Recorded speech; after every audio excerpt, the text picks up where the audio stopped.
चलिए तो आते हैं आज के डिस्कशन पे। नमस्कार साथियों, प्रतिभा फाउंडेशन के यूट्यूब चैनल पर आप सबका हार्दिक स्वागत है। जैसा कि आप लोग जानते हैं कि अभी नौकरियों का बौछार हो चुका है। उसी सिलसिला में हम आपके लिए साइंस लेकर फिर आ गए। Next set. साथियों आज क्वेश्चन थोड़ा सा कम होगा, समय कम है मेरे पास, मुझे जाना है कहीं। अब बहुत ज़रूरत काम से जाना है, वरना हम 25 के 25 इस सेट का क्वेश्चन कराते। ऐसे यदि समय मिला तो फिर हम मतलब जो है वीडियो के माध्यम से आपको बचे क्वेश्चन जो है उसको हम करा देंगे। डिस्कशन को शुरुआत करते हैं, समय ना गवाते हैं क्योंकि अब समय नहीं है बात करने का, बकवास करने का। अब एक ही काम करने के लिए बच गया है और वो है पढ़ाई। बात समझ रहे हैं ना? क्योंकि बहुत हुआ, बाहरी बात बहुत हुआ। अब केवल और केवल पढ़ाई लिखाई की बात होगा, क्योंकि 1,70,000 वैकेंसी जो है हमारे सामने खुली रखी हुई। अब जो पढ़ेगा वो सीट लेके जाएगा। नहीं, ध्यान रखिएगा आप लोग, और आप लोग मन लगा के पढ़िए और नेट बर्बाद नहीं कीजिए। मेरा संस्था आपको एक बेहतरीन तैयारी के लिए वादा करता है। तो कोई कमी नहीं करेंगे हम लोग, पूरा डेडिकेशन है आपके लिए और पढ़ेंगे। शुरुआत करते हैं हम लोग, आज का क्वेश्चन देखते हैं। पहला सवाल है, कोयले और पेट्रोलियम के संरक्षण के लिए निम्नलिखित में से क्या किया जाना चाहिए? स्टेटमेंट से संबंधित सवाल है। आप जानते हैं कि बीपीएससी जो है वो हमेशा स्टेटमेंट से आधारित ही सवाल देता है और उसमें से क्या करना होता है, ऑप्शन को एलिमिनेट करना पड़ता है और सही ऑप्शन तक पहुंचना पड़ता है। तो हम भी वैसा ही क्वेश्चन लाएंगे, एकदम हू बहू उसके पैटर्न पे ही क्वेश्चन को सेट करके लाते हैं। और कहीं ना कहीं पूछा हुआ क्वेश्चन है, ओरिजिनल प्रीवियस बैंक से क्वेश्चन है और इसको हम एलिमिनेट करना आपको सिखाते हैं। और कुछ एक्स्ट्रा फैक्ट्स जो भी हमें पता होगा हम आपको बताते हैं। अगर आपको भी पता होगा कुछ उससे भी ज़्यादा, तो आप कमेंट बॉक्स में खूब बेहतरीन तरीका से लिख के हमें भेजिएगा। हम भी आपके कमेंट्स को पढ़ेंगे और हमें इंतजार रहता है आपके कमेंट्स का। आप लोग ध्यान रखिएगा इस बात को। जरूर कीजिएगा, अच्छा लगता है कि हाँ किसी ने मेरा वीडियो देखा है। ठीक। कोयले और पेट्रोलियम के संरक्षण के लिए निम्नलिखित में से क्या किया जाना चाहिए? ऑप्शन नंबर ए है, एयर कंडीशनिंग या हीटिंग सिस्टम का अत्यधिक उपयोग करना चाहिए। क्या ये सही है क्या? क्या एयर कंडीशनिंग या हीटिंग सिस्टम कर देंगे? कोयला और पेट्रोलियम का संरक्षण करने के लिए हम क्या करेंगे? एयर कंडीशनिंग या हीटिंग सिस्टम करेंगे? कमाल बात है, ऐसा हो ही नहीं सकता है। ये नहीं करेंगे। सौर कुकर का उपयोग बिल्कुल भी नहीं करना चाहिए। ये क्या मतलब हुआ? ये तो मतलब पूछ रहा है कि आम मीठ होता है कि तीत होता है, तो आप बोल रहे हो नहीं आम खट्टा होता है। तो सवाल बोला है मीठ या तीत, उसमें से जवाब दीजिए ना। बीच वाला आप ऑप्शन क्या घुसे रहे हो? सौर कुकर का उपयोग बिल्कुल ही नहीं करना चाहिए, गलत। मानक ताप दीप्त बल्बों के स्थान पर सीएफएल बल्बों का उपयोग करना नहीं करना चाहिए, ये भी गलत। ये सब ऑप्शन जो है इस स्टेटमेंट से संबंधित है ही नहीं। सार्वजनिक परिवहन या कारपूल का उपयोग नहीं करना चाहिए। कोयले और पेट्रोलियम के संरक्षण के निम्नलिखित में से क्या किया जाना चाहिए? क्या किया जाना चाहिए? सार्वजनिक परिवहन या कारपूल का उपयोग नहीं करना चाहिए, ये सही है। ये क्या है? सही है। यदि हम लोग क्या करेंगे, सार्वजनिक परिवहन या कारपूल का उपयोग करेंगे तो क्या होगा, कोयला का संरक्षण नहीं हो पाएगा, इसमें क्या होगा, ह्रास होगा। समझे? अब कोयला से संबंधित कुछ फैक्ट्स को देखते हैं हम लोग, और वो फैक्ट्स आप लोग भी लिखिएगा। हम एक नया पेज ले लेते हैं, कोयला के बारे में आपको कुछ बातें बता देते हैं। देखो ये है कोयला, है ना? कोयला ना 4 प्रकार का होता है। कितने प्रकार का होता है? 4 प्रकार का होता है। 1, 2, 3, 4। पहला होता है एंथ्रासाइट। एंथ्रासाइट।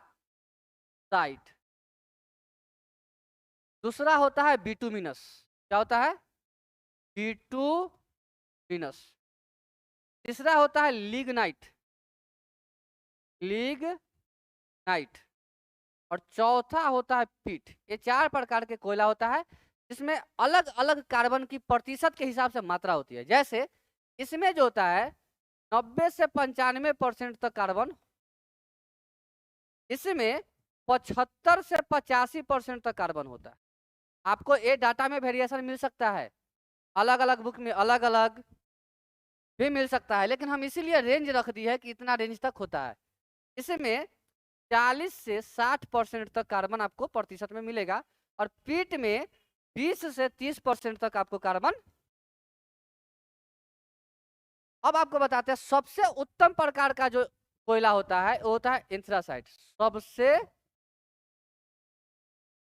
उत्तम गुणवत्ता, मतलब इसका क्वालिटी सबसे बेस्ट होता है।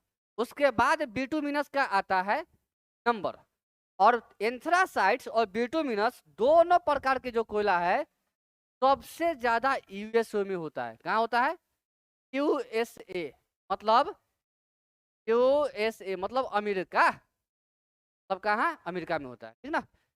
लिग्नाइट का कोयला जो होता है ये अपने भारत में तमिलनाडु में सबसे अधिक होता है। भारत में एक राजधानी है, राज्य है तमिलनाडु, तमिलनाडु, यहाँ सबसे अधिक होता है। अब पीट प्रकार के कोयला में कार्बन की प्रतिशत बहुत कम मात्रा में होता है। ये उपयोग में आता है खाना वाना बनाने में। हाँ, अब हम एक चीज और बताते हैं आपको कोयला के बारे में। जो कोयला है, कोयला यह अवसादी चट्टान की बात है। अवसादी चट्टान में पाया जाता है। कहाँ? अवसादी चट्टान कहाँ पाया जाता है?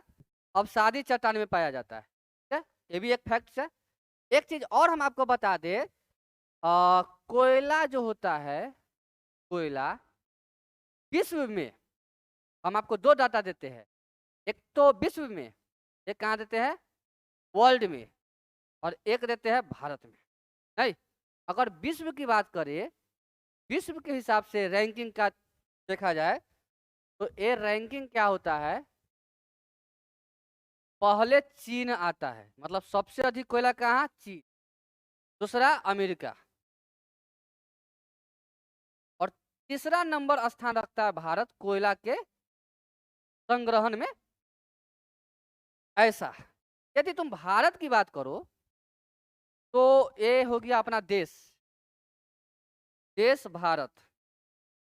भारत में 2 प्रकार से, एक तो भंडारण के हिसाब से, एक उत्पादन के हिसाब से। तो इसमें भी 2 कैटेगरी कर लो, एक कीजिए भंडारण के हिसाब से और एक कीजिए उत्पादन के हिसाब से।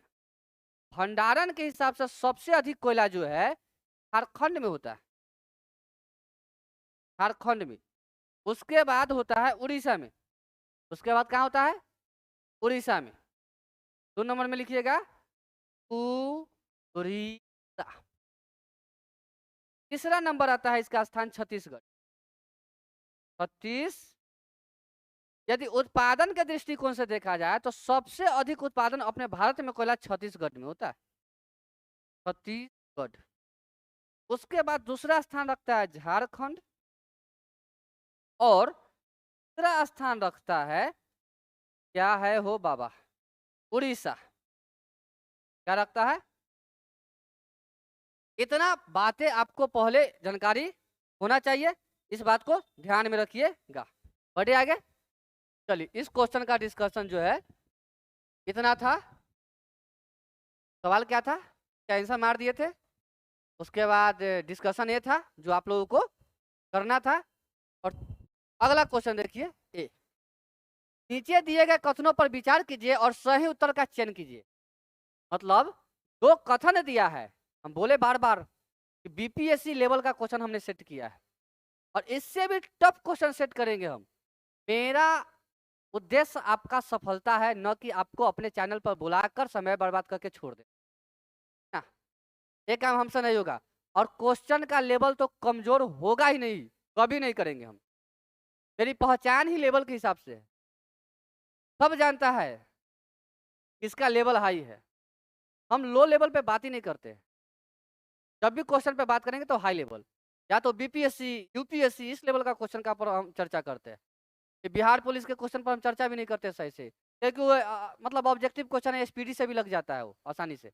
स्टेटमेंट के हिसाब से जो क्वेश्चन आता है टफ टफ, उस पे चर्चा करेंगे। बोले नहीं कि दरोगा का जब एग्जाम हुआ बिहार में, उसके बाद से लड़का कोचिंग में ढूंढले चलता रे हार्ड हार्ड क्वेश्चन कौन पढ़बो है, हम वही तक क्वेश्चन पढ़ने जाए। हार्ड हार्ड क्वेश्चन वाला आप कोचिंग ढूंढ रहा है लड़का सा, हार्ड हार्ड वाला। अब हमको तो पता नहीं चलता हार्ड क्या होता है। जो थ्योरी पढ़ा है उसके लिए कोई हार्ड नहीं होगा, जो नहीं पढ़ा है उसके लिए तो टोटली हार्ड है। समझ रहे हैं? आपको मेरा उद्देश्य ये है कि एग्जामिनेशन हॉल में जब बैठो ना, तो क्वेश्चन जो है यहाँ से जाए, न कि यहाँ के ऊपर से जाए, ठीक ना? एकदम यहाँ से होके गुजरना चाहिए, बस मेरा ये उद्देश्य है। डोबे-रायडर ने ट्रिक नियम दिया था, बात सही है। इसके बारे में हम आपको कुछ बातें बता देते हैं आवर्त सारणी के बारे में, और उसके बाद जो है चर्चा करेंगे। देखो ये है आवर्त, ये क्या है? आवर्त सारणी।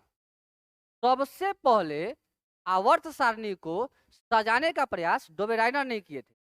सबसे पहले किसने? डोबे-रायडर।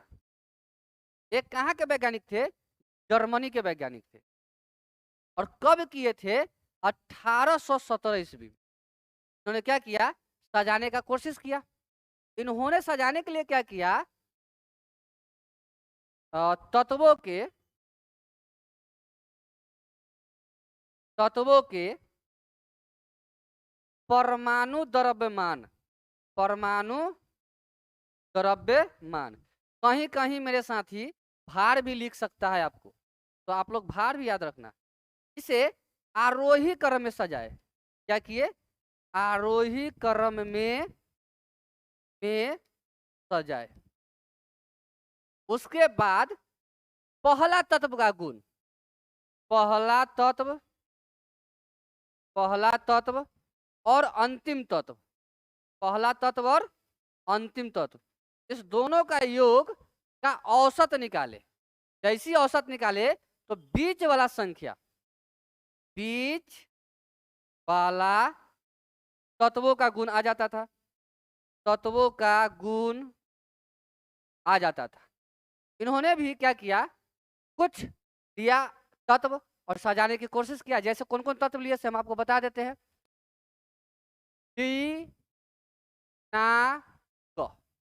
अब लिथियम में आपको पता है कि परमाणु द्रव्यमान इसका कितना है? 7। इसका पोटेशियम का कितना है? 39। अब आप जोड़ के देखो, 39 और 7 जोड़ोगे, यानी कि 7 और 39 जोड़ोगे और 2 से भाग लगाओगे तो 9 7 16, यानी 46/2, यानी कितना आ रहा है? 23। और 23 किसका परमाणु द्रव्यमान है? सोडियम का। तो ये तो क्या किया? चल गया, ये काम कर गया। इस प्रकार से इन्होंने 3 तत्व लेकर 3 बार 3 ग्रुप के तत्व को चेक किए। एक तो हो गया पहला ये जो हम आपको बता दिए। अब दूसरा हम आपको बताते हैं, आप लोग लिखिएगा। दूसरा बता देते हैं आपको। दूसरा किए, दूसरा कैल्शियम का सरबराह, इसको।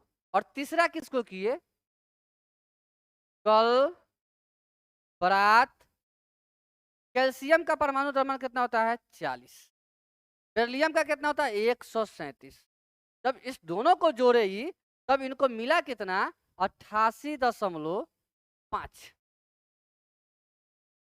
इधर करिए क्लोरीन का, आपको पता है 35.5 आएगा। आयोडीन का 127। इस दोनों को जब आप भाग लगाइएगा तब भाग लगा के यहाँ आप लोग बताइए कि कितना आएगा। और यही बेरिलियम का परमाणु। इनमें डिमेरिट क्या था? इनका दोष क्या था कि सब पे लागू नहीं किए, या सब पे लागू नहीं हुआ, ठीक ना? एक क्या है? सब पे लागू नहीं हुआ, इसलिए इनके जो है प्रयास को असफल माना गया बाद में। ठीक है, तो अब हम लोग थोड़ा सा आते हैं क्वेश्चन पे, और क्वेश्चन को देखते हैं। बोला है डोबे-रायडर ने त्रिक नियम दिया। हाँ, ये बात तो सही है। डोबे-रायडर ने विभिन्न गुणों वाले तत्वों को समूह में व्यवस्थित करने का प्रयास किया, जिनमें 3 तत्व थे। ये सही बात है। सुनो मेरी बात, स्टेटमेंट देखो, बहुत गहराई है स्टेटमेंट में। सब सही कर देगा। क्या बोला? डोबे राइनर ने विभिन्न गुणों वाले तत्वों को समूहों में व्यवस्थित किया। नहीं, समूहों में व्यवस्थित नहीं किए, परमाणु भार या परमाणु द्रव्यमान के आरोही क्रम में व्यवस्थित किए। बस इतना ही ले मार रहा है, यह काम खोज कर रहा है। और आप तो हड़बड़ा के क्या किए, सही कर दिए होंगे, दोनों स्टेटमेंट सही है, लेकिन नहीं, ये स्टेटमेंट क्या है? गलत है। मतलब आंसर केवल और केवल क्या होने वाला है? एक। हमने बताया था, हमने अभी बताया है कि इन्होंने क्या किया था, सबसे पहले त्रिक नियम दिए और उन्होंने बताया कि परमाणु द्रव्यमान या भार आरोही क्रम में सजाइए और उसके बाद पहला तत्व अंतिम तत्व का जोड़ कीजिए और 2 से भाग दीजिए तो बीच वाला तत्व का जो है परमाणु द्रव्यमान आ जाएगा। मैंने 3 तत्व भी लिया जो यहाँ रखा हुआ है, आप इसे रोक के देख सकते हैं। इसके बारे में हम पहले वहां चर्चा कर दिए। आगे बढ़े साथी, जो भी बात लिखा रहे ना आप लोग लिखिएगा जरूर, ठीक ना? हम बता रहे हैं क्वेश्चन एग्जामिनेशन हॉल में अगर इससे बाहर चल गया ना तो फिर पकड़ लीजिएगा हमको कहीं भी, कूट दीजिएगा धके। नहीं, अरे जाएबे नहीं करेगा। अरे अच्छा खासा अनुभव है, बहुत एग्जाम दिए, बहुत एग्जाम दिए, पूरा बोलो ना एकदम रगड़ाए हुए हैं हम भी, अभी भी दे ही रहे हैं। ये संघर्ष जो है तोड़े नहीं है, क्योंकि मेरे मन में एक ही बात चल रहा है और आपके मन में भी चलना चाहिए, हिम्मत से हारना, हिम्मत मत हारना, हिम्मत से हारना, हिम्मत मत हारना। अभी भी ये जुनून जो है लगा हुआ है, ये आग लगा हुआ है मेरे अंदर, हार मानने वाले नहीं है। मन के हारे हार और मन के जीते जीत होता है।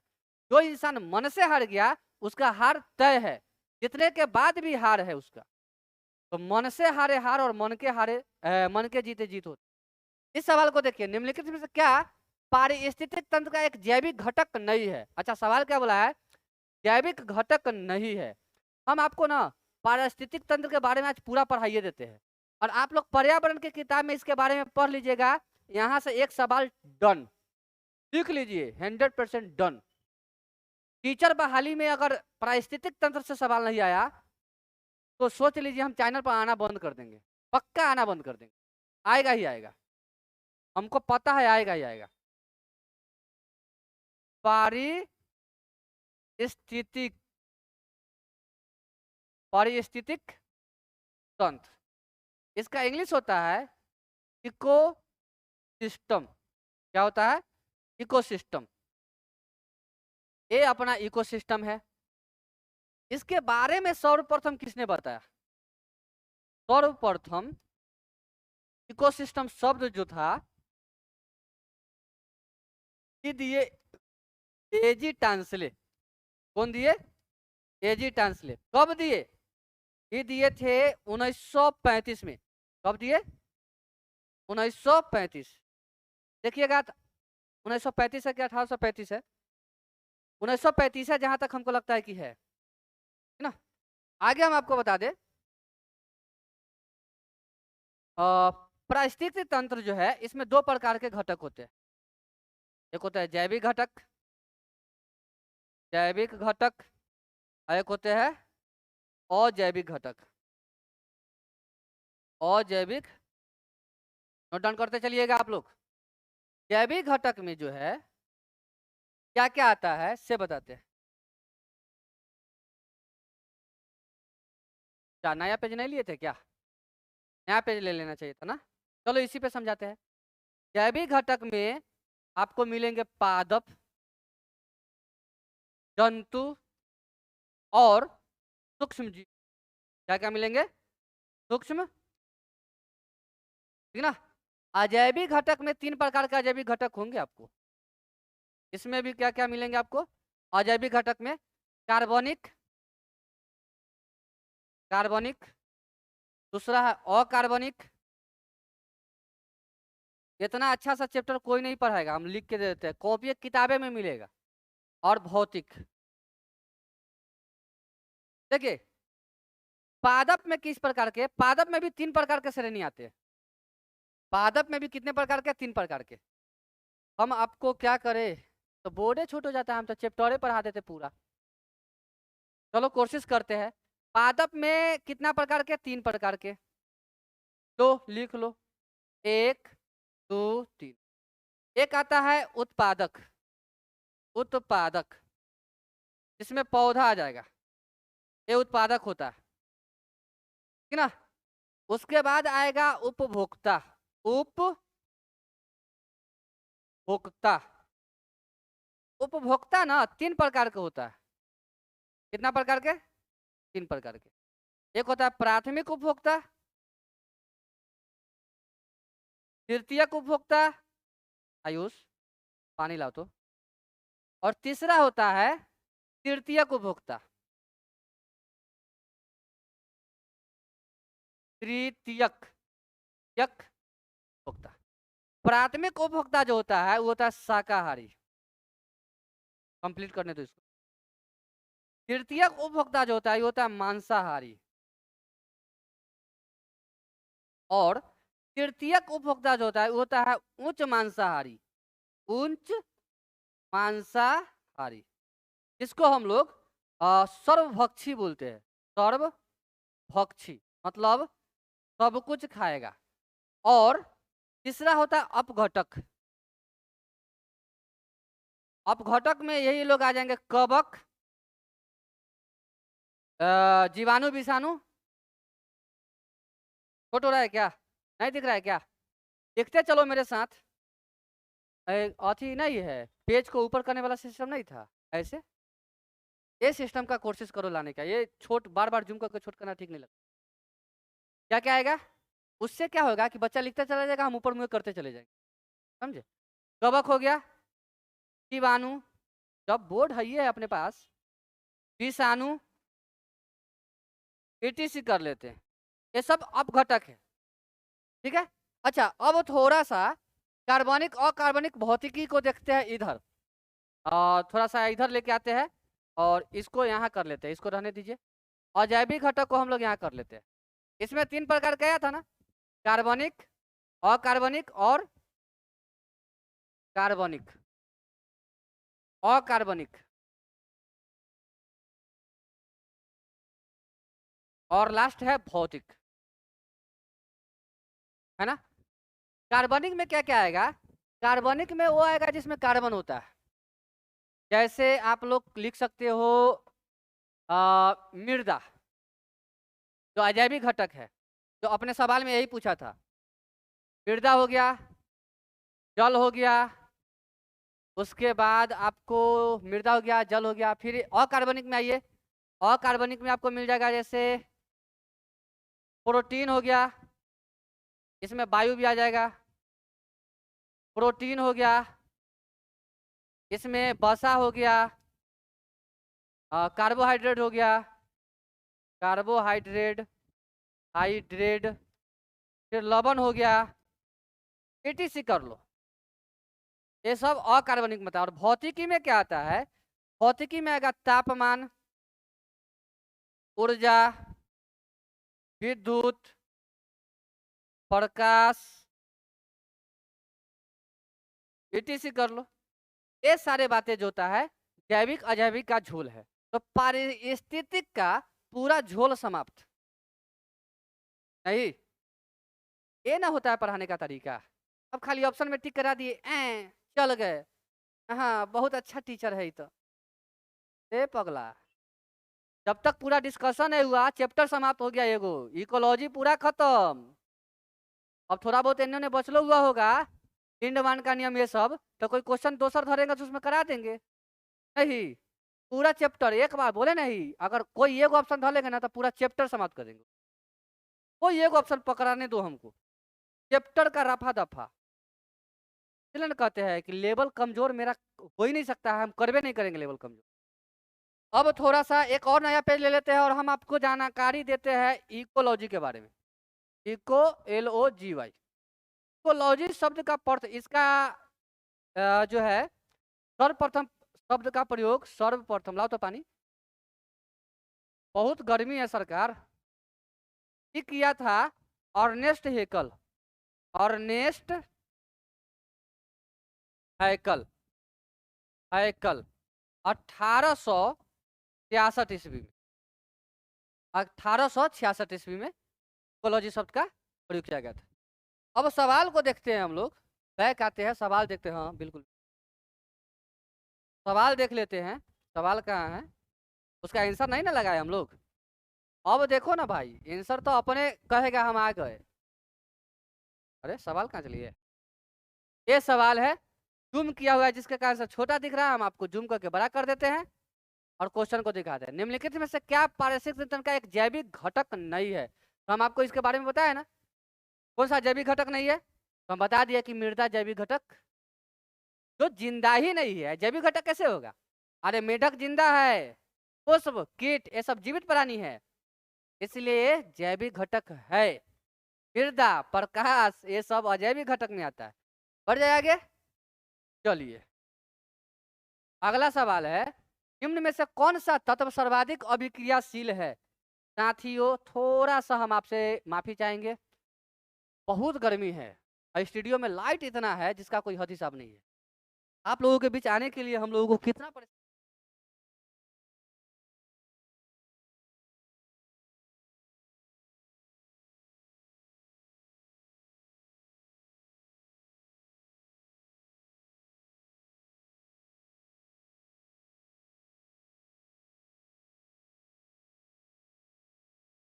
चलिए तो पुनः आराम आगाज करते हैं, फिर से देखते हैं।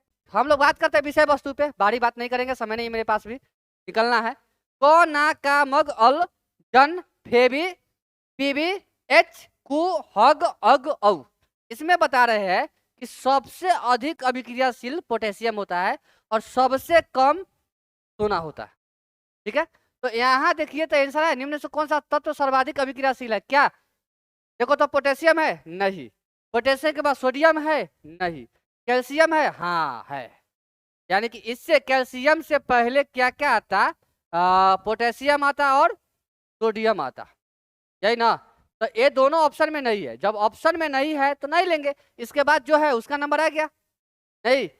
चलिए तो इसको एक बार क्या कीजिएगा, आप लोग याद कर लीजिएगा, ठीक ना, ये बहुत जरूरी है। और एक बात और बता देते हैं, अगर आपको याद नहीं होता है तो नौकरी भी नहीं होगा, काहे कि जिसको जिसको नौकरी हुआ है उससे एक बार पूछ लीजिएगा, उसको ये सब बात याद होगा। हाँ फिर कह रहे हैं, सुनो मेरी बात, आगे सुन लो। एक अश्व शक्ति इनमें से किसके बराबर होता है? एक हॉर्स पावर जो होता है, एक हॉर्स पावर 746 वाट होता है। क्या होता है? 746 वाट। तो पहली बात है कि जूल है, तो इसको काटो, जूल पर सेकेंड है, इसको काटो, इसको काटो, 746 वाट यहाँ है। अब हम कुछ बातें जो है यहाँ बताते हैं। ये हॉर्स पावर जो है किसका यूनिट है? तो ये शक्ति का यूनिट है। शक्ति का मात्रक क्या क्या होता है? तो लिखना चालू करो अब भैया। शक्ति का मात्रक होता है वाट, जूल प्रति सेकेंड, उसके बाद होता है हॉर्स पावर, उसके बाद होता है किलोवाट, मेगावाट। ये सब जो है शक्ति का ऐसा ही मात्रक है, इसमें एक हॉर्स पावर बराबर 746 वाट होता है। अब शक्ति के बारे में हम आपको बता दें कि शक्ति जो होता है ये होता है P बराबर में W/T। आपको पता है कि W कार्य है, T समय है, कार्य बराबर होता है Fs/T। आपको ये भी पता है कि फोर्स को अगर हम ऐसी रहने दे और इसको S/T तो F जस के तस रहेगा और S/T भी होता है, ये भी फॉर्मूला सही है। इसके बाद एफ भी है तो एफ भी cos थीटा भी होता है और ये भी फॉर्मूला सही है। यदि इस प्रकार से देखा जाए तो ये सारे फॉर्मूला क्या है? सही है। अब कुछ फॉर्मूलाएं और है जो बाहर से है, जैसे विद्युत चैप्टर से है, P बराबर होता है V गुने I, और एक और होता है P बराबर में V²/R। ये सारे बात आप याद रखिएगा, हो सकता है कि यहाँ से भी सवाल बनने की संभावना है। क्वेश्चन भले ही एक लो क्वेश्चन था, लेकिन इसका डिस्कशन बहुत ही जबरदस्त है। नहीं, हम खुद आसान क्वेश्चन और आसान डिस्कशन करना ही नहीं पसंद करते, पसंद नहीं करते हम। आगे बढ़ते हैं, अगला सवाल को देखते हैं। निम्न चित्र में कौन सी संख्या मानव मस्तिष्क में मेरुरज्जु की स्थिति को दर्शाती है? देखिए मेरे साथियों, ये जो ब्रेन है, इस ब्रेन में ये जो हिस्सा चौथा, ये मेरुरज्जु है। क्या है? मेरुरज्जु। और अपने शरीर में इसकी संख्या 33 होता है। कितना होता है? मानव मस्तिष्क में मेरुरज्जु की संख्या 33 होता है और ये चौथा नंबर। हालांकि फिगर बेस्ड क्वेश्चन हमको ना लगता है कि यूपीएससी सेट करेगा, लेकिन ये सेट में था, कहीं ना कहीं पूछा हुआ तो हमने लाया है। कल से कोशिश करेंगे कि फिगर बेस्ड क्वेश्चन ना रहे, लॉजिक बेस्ड क्वेश्चन रहे। तो आज हम सेट नहीं देख पाए थे, कल से हम पूरा वेरिफिकेशन करके तब क्वेश्चन को उतारेंगे आपके सामने, है ना। कुछ बातें लिख लीजिए। मानव मस्तिष्क में टोटल 22 हड्डी होता है। टोटल कितना? 22 हड्डी, 22 बोन होता है। जिसमें चेहरे में 8 हड्डी होता है। चेहरा में कितना है भाई? चेहरा में 8 नहीं, चेहरा में 14 हड्डी होता है। माफ कीजिएगा, बुलाया गया है, जानकारी है मेरे पास। और कपाल जो होता है, कपाल, इस कपाल में 8 हड्डी होता है, 8 बोन। अब मिलाओ तो 14 8 22 हुआ। ये हाल है। ब्रेन के बारे में भी आप लोग बायोलॉजी में पढ़ लीजिएगा बहुत अच्छा से। जैसे हिंड ब्रेन होता है, मिड ब्रेन होता है, सेरिब्रम जो याददाश्त को रखता है, हाइपोथैलेमस जो मानव शरीर के संतुलन को नियंत्रित करता है। ये सब इसमें पढ़ना है। कल इस पर आधारित क्वेश्चन हम खुद सेट करेंगे, याद रखिएगा। आप लोग कल का सेट जरूर देखिएगा। निम्नलिखित चित्र में प्रदर्शित बिंदु ए और बी के मध्य तुल्य प्रतिरोध ज्ञात कीजिए। मेरे भाई, आपको पता है कि ये दोनों कथी में है? श्रेणी में है। और श्रेणी में क्या होता है? प्रतिरोध जुटता है। तो ये श्रेणी में है, आर सीरीज में है, और सीरीज जुटेगा तो 3 R1 प्लस R2 होता है ना जी। तो यहाँ R1 कितना है? 3, और R2 कितना है? 3। तो कितना होगा? टोटल 6। अब ये टोटल 6 हुआ, तो ये टोटल 6 और फिर 6, ये समांतर क्रम में हो गया। अब समांतर क्रम में भी आपको पता है, समांतर क्रम में भी पता है कि क्या होता है? R1 इंटू R2 अब बाटा R1 प्लस R2, ये होता है। अब जो है ये R2 हो गया, और ए वाला जो 6 आया, ये R कितना आ गया? 1 आ गया। यानी कि 6 गुने 3, और 6 और 3 9, काटोगे तो 3 तिहाई 9 और 3 दूना के 6। यानी कि मेरा ऑप्शन कितना आना चाहिए? 2 है क्या? कहीं 2 ओम आंसर आपका सही है। प्रतिरोध का ऐसा मात्र ओम है।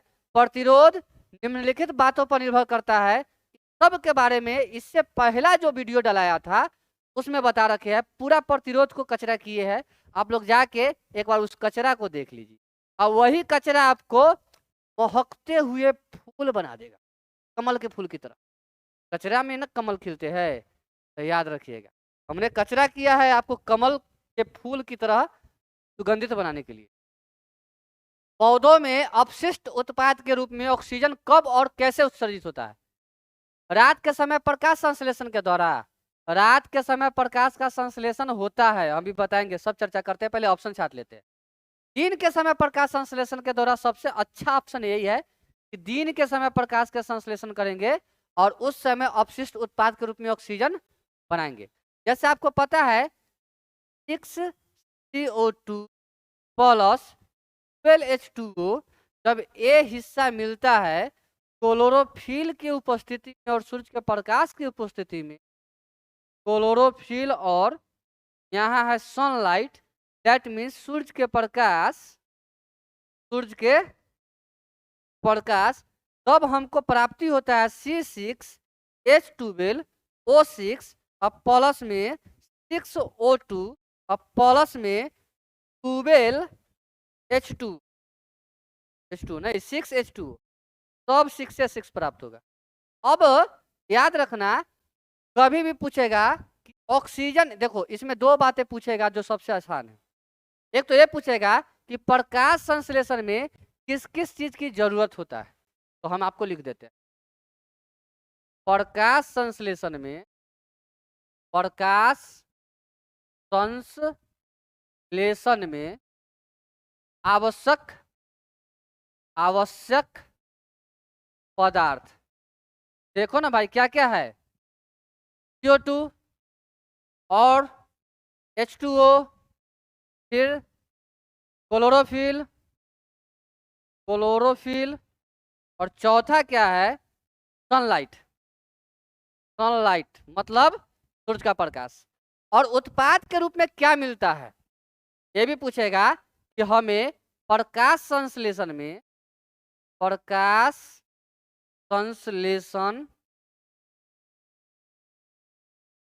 उपोत्पाद क्या है? तो यह ऑक्सीजन। इसको रॉ मेटेरियल ऑफ फोटोसिंथेसिस भी कहते हैं। प्रकाश संश्लेषण का कच्चा पदार्थ किसे कहते हैं? तो है ऑक्सीजन को। लिख लीजिएगा आप लोग। अब एक चीज और बता देते हैं कि प्रकाश संश्लेषण जो होता है दिनों में होता है, रात में भी होता है। तो हम क्या करें, थोड़ा सा जूम करते हैं। पेज रहता अगर स्क्रॉल करने वाला सिस्टम तो आपको ज्यादा मदद मिलता। प्रकाश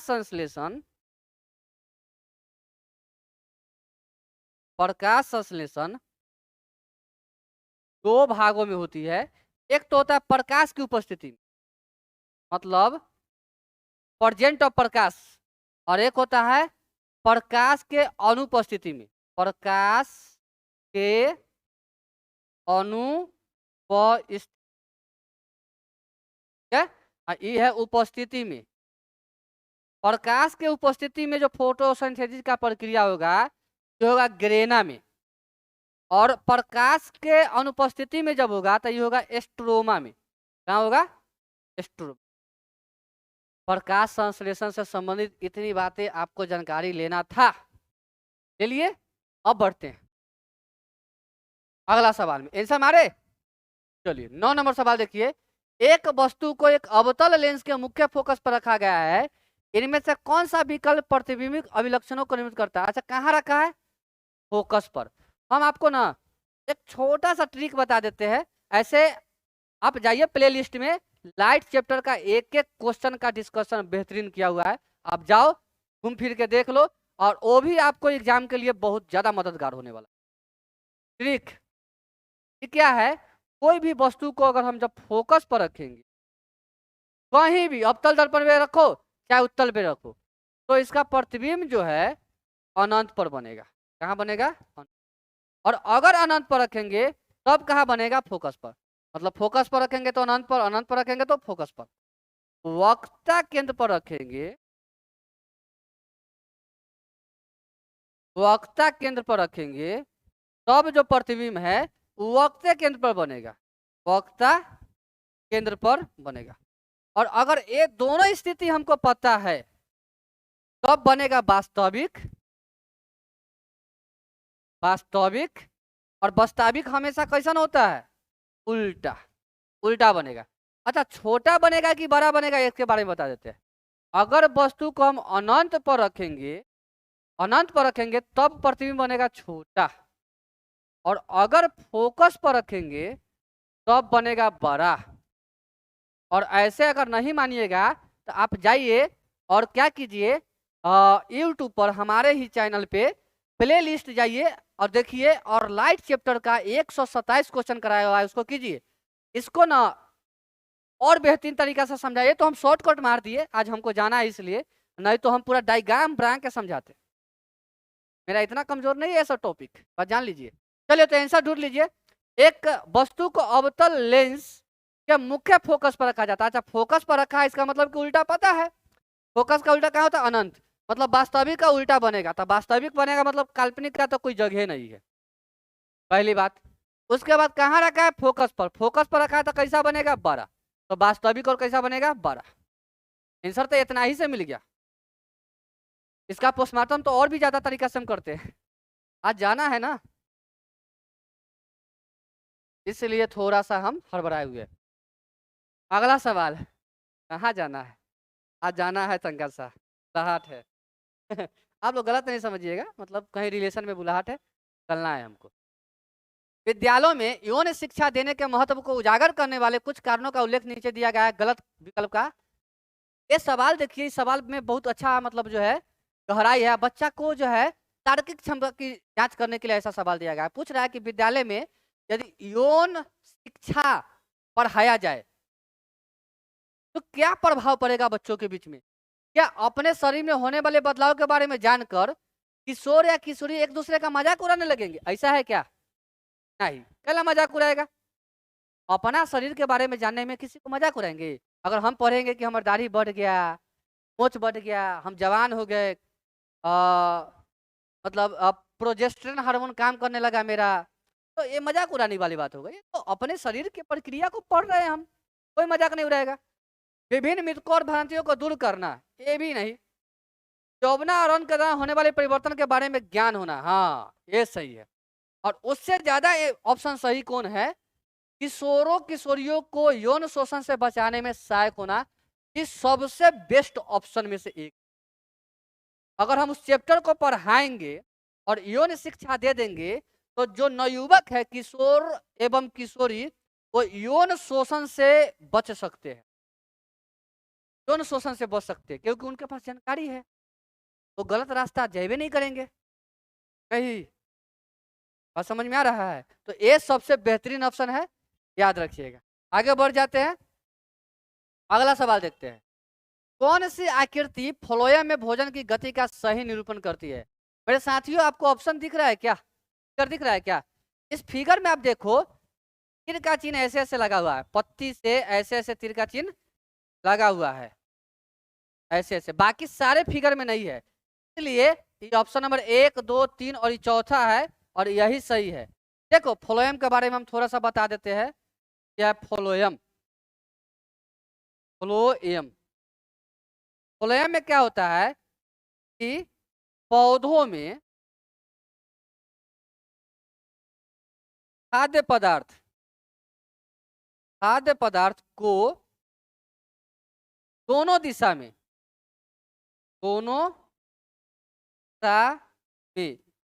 मतलब ऊपर से नीचे और नीचे से ऊपर और नीचे से ऊपर ले जाने में मददगार होता है। और किसको ले जाता है? खाद्य पदार्थ को। तो इस फिगर में यही चीज दिखाया गया है।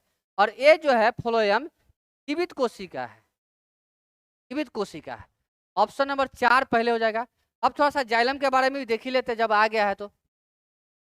जाइलम ये जो है मृत कोशिका है, और ये क्या करता है? जल को पौधे में केवल नीचे से ऊपर ले जाता है, मतलब कि बॉटम टॉप ले जाता है, मतलब नीचे से ऊपर। हम सब ना बिहार बोर्ड के स्टूडेंट है, तो हमारे सबके इंग्लिश ना एकदम ओबामा से भी बेहतरीन है, बहुत इंग्लिश आता है हमको। I can speak English, take English, think English, eat English, एकदम इंग्लिश में भिड़ना भी मत कभी, समझा? हम लोग एकदम बिहार बोर्ड के खाटी स्टूडेंट है, खाटी। शीर्ष नीचे से ऊपर की ओर ले जाता है जल को, और जल के साथ साथ लवणों को ले जाता है। तो याद रखिएगा। एक लास्ट सवाल शायद है, इसको देखते हैं, इसके बाद हम थोड़ा सा चल जाएंगे, समय हो रखा है। इसको देख लेते हैं, और उसके बाद जो भी क्वेश्चन बच जाएगा उसको हम कल करा देंगे, और थोड़ा सा स्पीड में कराएंगे कल, आज आराम से कराए हैं। निम्न में से कौन सा हेक्सेन का संभावित समय भी नहीं है? आप लोग लगाओ तो क्वेश्चन। पूछ रहा है क्वेश्चन का लेवल देख रहे हो ना? हाँ, बेहतरीन लेवल का क्वेश्चन लाते हैं। देखो, हेक्सेन जो होता है, हेक्सेन, चलो अब हम मार लेंगे। हेक्सेन जो होता है, हेक्सेन एल्केन श्रेणी का होता है। कहाँ का? एल्केन श्रेणी को होता है। एल्केन में क्या होता है? CnH2n प्लस में 2 बनता है, क्या आप लोगों को पता है? अब हेक्सेन में हेक्स मतलब होता है 6, हेक्स मतलब कितना? 6। आप लोगों को पता है ना? मोनो मतलब 1, डाई मतलब 2। लिख ही लो, क्या पता तू लोग कहीं ब्लंडर कर जाओगे। मोनो क्या है मोनो मतलब, अच्छा दो तरीका से गिनती होता है केमिस्ट्री में। एक होता है mono, di, tri, tetra. Mono मतलब एक, डाई मतलब दो, ट्राई मतलब तीन, और टेट्रा मतलब चार। और अगर ऐसे गिनोगे तो होता है मैथ इथ, मैथ इथ, सोप, but, pent, hex, hex, hept, hept, oct, non, dec. मतलब एक, दो, तीन, चार, पाँच, छ, सात, आठ, 9 और 10। यहाँ देखो हेक्स है, हेक्स मतलब कई गो कार्बन, 100 गो। अब हम क्या करते हैं, इसका सॉल्यूशन देते हैं आपको। 6 कार्बन, एक नया पेज ले लेते हैं। 6 कार्बन था तो 1 2 3 4 5 6, सब में क्या है सिंगल बॉन्ड। और ऐसे भी एल्केन में सिंगल बॉन्ड ही बनता है। तो ये हो जाएगा नॉर्मल हेक्सेन, नॉर्मल हेक्सेन। यदि इसी में कई ब्रांच बन जाए, जैसे 1 2 3 4 5, और यहाँ ब्रांच बन गया, तो कई नंबर के बाद ब्रांच बना 1 2, तो हम इसको लिख सकते हैं 2 2, और 2 को लिख सकते हैं हम लोग क्या, डाई मिथाइल। डाई की कय गो है हो, di methyl, MH, di methane, क्या थेन। अच्छा 1 2 3 4, और अगर हम आपको क्या बताए, यहाँ दे दे, क्या करे 1 2 3 4 यहाँ दे दे, और एक कार्बन हम आपको यहाँ दे, और दूसरा का नाम आपको हम क्या करें यहाँ दे। तब क्या बनाओगे तुम, इसमें क्या करोगे, ब्रांच कहाँ कहाँ है, 1 2 अंक के बाद, यानी कि 2 3 डाई मिथाइल, डाई मिथेन, ठीक ना। अच्छा मान लो ब्रांच वहां नहीं होके ब्रांच कहाँ होता, ब्रांच जो है ऊपर नीचे दोनों जगह होता, मतलब कि 1 2 4, ब्रांच यहाँ और यहाँ दोनों जगह होता, यहाँ भी होता और यहाँ भी होता। तब इसका क्या नाम होता, दो ही पढ़ना है तो 2 डाई मिथेन, ये होता। अब अपने लोगों के पास ए वाला है हेक्सेन वाला, ऑप्शन देखिए कहाँ गया हो, देखिए बोला निम्न में से कौन सा हेक्सेन का संभावित समावित नहीं है। कहीं देखो तो 3 आया है, सब जगह 2 2 आया है ना, 3 आया है कहीं नहीं, मतलब ये नहीं है, यही नहीं है, ठीक ना, यही नहीं है। सब जगह 2 आ रहा है, डाई में आ रहा है, 2 3 आ रहा है, लेकिन 3 नहीं आया है। ये आंसर आपका सही है, ठीक ना। तो आशा करते हैं कि आप लोग पूरा वीडियो देखे होंगे। उसके बाद आपसे ये भी आशा करते होंगे कि आप लोग भी पढ़ाई कर रहे होंगे, और मस्ती से कीजिए, उतना भी टेंशन लेने की जरूरत नहीं है। नौकरी इस बार होना तय है, हम लोग आपके लिए लगे हुए हैं, पूरी तरह से समर्पित है हमारा जीवन आपके लिए। हमारी संस्था, हमारी टीम आपके लिए बहुत ज़्यादा मेहनत कर रही है, और रेगुलर वीडियो आपके लिए डालते रहेंगे। मिलते हैं फिर कल, क्योंकि मुझे जाना है थोड़ा सा, आज बहुत ज़्यादा काम है, और संबंध में शादी ब्याह है तो उसमें थोड़ा सा निकलना है हमको। और ऐसे तो अक्सर हम जाते नहीं है, लेकिन आज चले जाते हैं, क्योंकि नहीं जाएंगे तो रिश्ते भी छूट जाएंगे, बात समझ रहे हैं ना, उसे भी देखना पड़ता है हम लोगों को। फिर हम आपको कल वीडियो डालेंगे 12 के आगे, हम आपको कल करा देंगे। आज हमको इजाज़त दीजिए जाने का। बहुत बहुत धन्यवाद कि आप मेरा वीडियो देखें, और एक बात फिर याद रखिएगा, पढ़ाई कीजिए, इस बार 1 सीट हर हाल में लेना है, ये लास्ट में हम फिर बोल के जा रहे हैं।